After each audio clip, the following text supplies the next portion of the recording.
Hello, everybody. My name is Dratnos, and welcome to our look at the Dark Ranger hero talent tree. This one was one of the most heavily anticipated hero talent trees out there. This is one of the ones that has the most fantasy behind it. It is for Beast Mastery and Marksmanship, which is a little bit weird for two different reasons. One is that just kind of lore-wise, a lot of the Dark Rangers they're not really focused around pets at all. And also, they were kind of happy being in mid-range or in melee often, depending on which version. I mean, obviously, Sylvanas would attack you with her dagger as well. So that would be something maybe leaning towards it being more of a survival fantasy. And the other thing here is that this top ability, Black Arrow, used to be a survival button. So the fact that it is now only survival that doesn't get to have it is it's a little rough. It's a little rough for survival hunters. I'm not gonna lie there. By the way, my tooth's still messed up. If this is your first video watching since I broke my stupid tooth, broke that a couple days ago, biting into a piece of bread. So the tooth was already dead. It was like I root canaled it. It was apparently got too fragile, I guess, because it was dead. So I don't know, getting that fixed soon. But I do look and sound a little bit weird in this and other recent videos. Hopefully, should be fixed maybe by the next video, depending on whenever the next interesting thing comes out. Anyways, enough stalling. Let's get into this tree. At the top, we have Black Arrow, which is a 30-second cooldown. It's a button you press that gives a 16-second shadow dot that ticks every 2 seconds. Each time it deals damage, you have a chance to reset the cooldown of Aimed Shot or Barbed Shot, which either one of those resetting would be definitely value for both MM and BM. Ranger's Finesse just gives you 15% increased damage of Aimed Shot, Rapid Fire, Barbed Shot, and Kill Command. Darkhound says each time Black Arrow deals damage, you have a chance to manifest an undead hound to charge your target and deal shadow damage. I guess this is how they're making it, thematic for BM and MM, right? Is, oh, look, there's pets, but they're kind of undead shadow pets, right? Death Shade, when you apply Black Arrow to a target, you gain Death Blow or Hunter's Prey effect, which I believe those are the free proc kill shots? I'm not 100% sure on that. That's something I should have looked up, but I didn't, so whatever those are, you gain that for free every 30 seconds, so nice little bit of value there. Here we have our first choice node of this tree, either Dark Empowerment, which says, whenever Black Arrow procs and resets the cooldown of ability, you gain 15 focus, or Grave Reaper, when a target affected by Black Arrow dies, the cooldown of Black Arrow is reduced by 12 seconds. So this node is going to default to being Dark Empowerment because it's going to be pretty rare that you're going to want Grave Reaper because that means you're in a combat situation where you have a target that is going to die soon, that is worth Black Arrowing.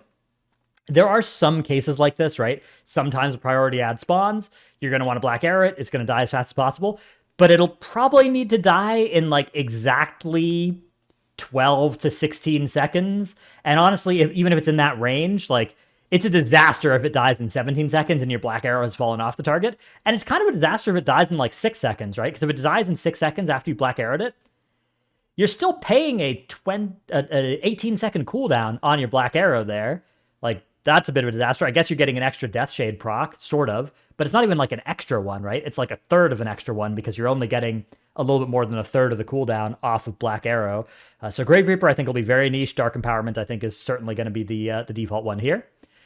In the middle here, we have a defensive choice node, either 15% healing of all shadow damage dealt by you or your pets. Shadow damage is mostly just going to be Black Arrow, Darkhounds, the other stuff from this tree. There's not really much default shadow damage in either BM or MM, so that's going to be much less than 15% leech, for instance, would be. Or Smok Screen, which says Exil grants you 3 seconds of Survival of the Fittest, and Survival of the Fittest activates Exil at 50% effectiveness. Now, this is pretty big. This is going to make both of these defensive buttons a lot more powerful. And notably as well, if you're ever playing with a Holy Priest, which they nerfed Symbols of Hope in Dragonflight, but Symbol of Hope is actually one of the biggest things that Holy Priest brings to Mythic rating, especially pre-nerf, but even still, it's a lot of value that you're getting out of it if you are bringing a Holy Priest.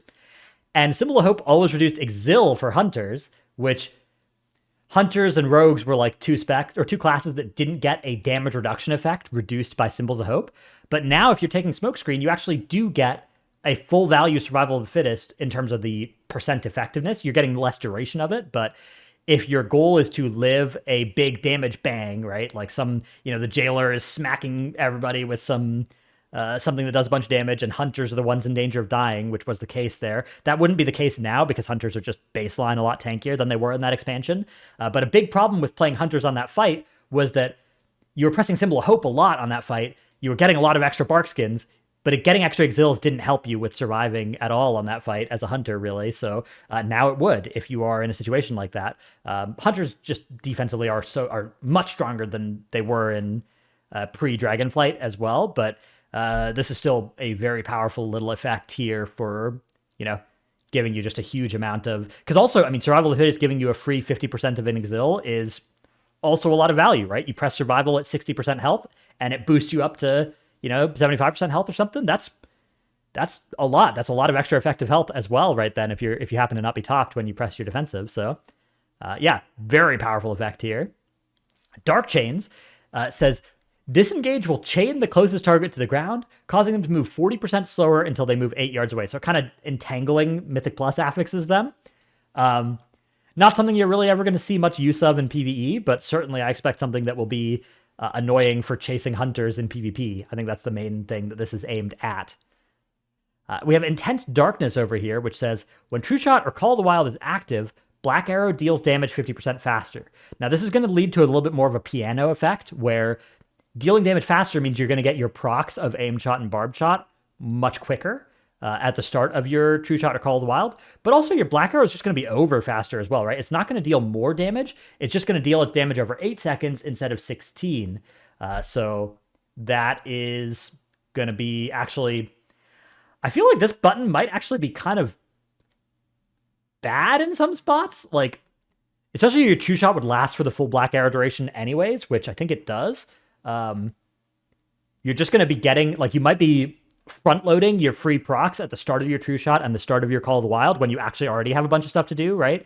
And then later on into your cooldown, now your Black Arrow's not ticking anymore. You overcapped on focus at the beginning, and maybe, I guess you're probably not going to run out of focus or anything like that, but you're probably going to waste the focus that you're proccing at the start of your True Shot or Call of the Wild. Yeah, I'm not sure. This seems like maybe an anti-synergy node here. I'm not sure. I wonder if you could just untalent it if that's true as well. Or maybe there'll be something in these last three that makes this actually a banger. Shadow Surge here says, when multi-shot hits a target by Black Arrow, affected by Black Arrow, it also does a burst of AoE shadow damage once every 6 seconds. So interesting there. For BM, you want a multi-shot basically once every 4 seconds. So that's going to be a little bit anti-synergistic with a 6-second proc of Shadow Surge. I mean, I guess you do it every 3.5 seconds or whatever, and that'll be fine. The other option here is, or I guess the next node is a choice node between Darkness Calls and Shadow Assassin. Darkness Calls says all shadow damage you and your pets deal is increased by 10%. All right, that's just, again, all the damage from this tree, 10% buff. Or Shadow Assassin. Kill Shot has a chance to generate a charge of Aimed Shot or Barbed Shot when used on a target affected by Black Arrow. And again, remember, you're getting a free Kill Shot, I think, off of Death Shade here.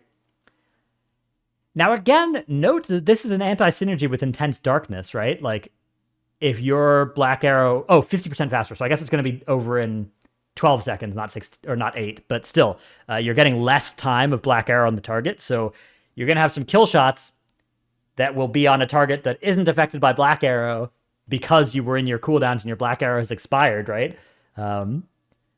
Yeah, I don't know. I feel like Darkness Calls is probably going to be the default answer here as well, although maybe you play Shadow Assassin on an execute-based fight or something. I don't know. And then finally, we have Withering Fire. When Black Arrow resets the cooldown of Aim Shot or Barbed Shot, a barrage of dark arrows strikes your target for shadow damage and increases the damage you and your pets deal by 10% for 6 seconds. Now, I wonder if this can stack or not. If it can, maybe there will be some value, and especially if it refreshes duration and stacks up, then there will be some value in... maybe front-loading this at the start of your True Shot or your Call of the Wild. But yeah, otherwise, I feel like maybe I'm just... my brain is in a loop here and I'm not understanding this properly, but it seems to me like Intense Darkness is a downside node. But I could be wrong about that. I could be 100% mistaken here. Either way, a sort of interesting tree. I don't know. I feel like this one is a lot less cool than stuff like Frostfire Mage and even the Keeper of the Grove stuff. There's a lot less like interactions between your kit, But maybe that's good. Maybe it's good that there are some that are a lot simpler, a lot more fire and forget, right? You just take this, you get an extra button you press once every 30 seconds, it makes some extra buttons light up, and it triggers some cool effects, but all of them kind of just don't ask much of you. And maybe it's good to have some hero talent trees be like that, right? I don't know. This doesn't feel very thematic to Dark Ranger for me either, but it's hard for me to explain why. You know, I guess it does have Withering Fire. That's kind of like one of Sylvanas' big things, especially if you played like Heroes of the Storm. But it doesn't really do anything, but maybe that's fine because maybe it'll look cool and maybe that'll be the big thing.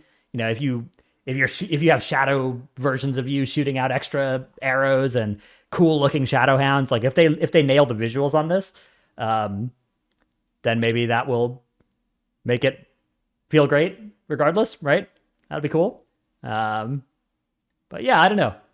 I guess this, to me, of the ones they revealed today, this one is less exciting than Frostfire Mage for sure, and I think less exciting, like rotationally, than Keeper of the Grove.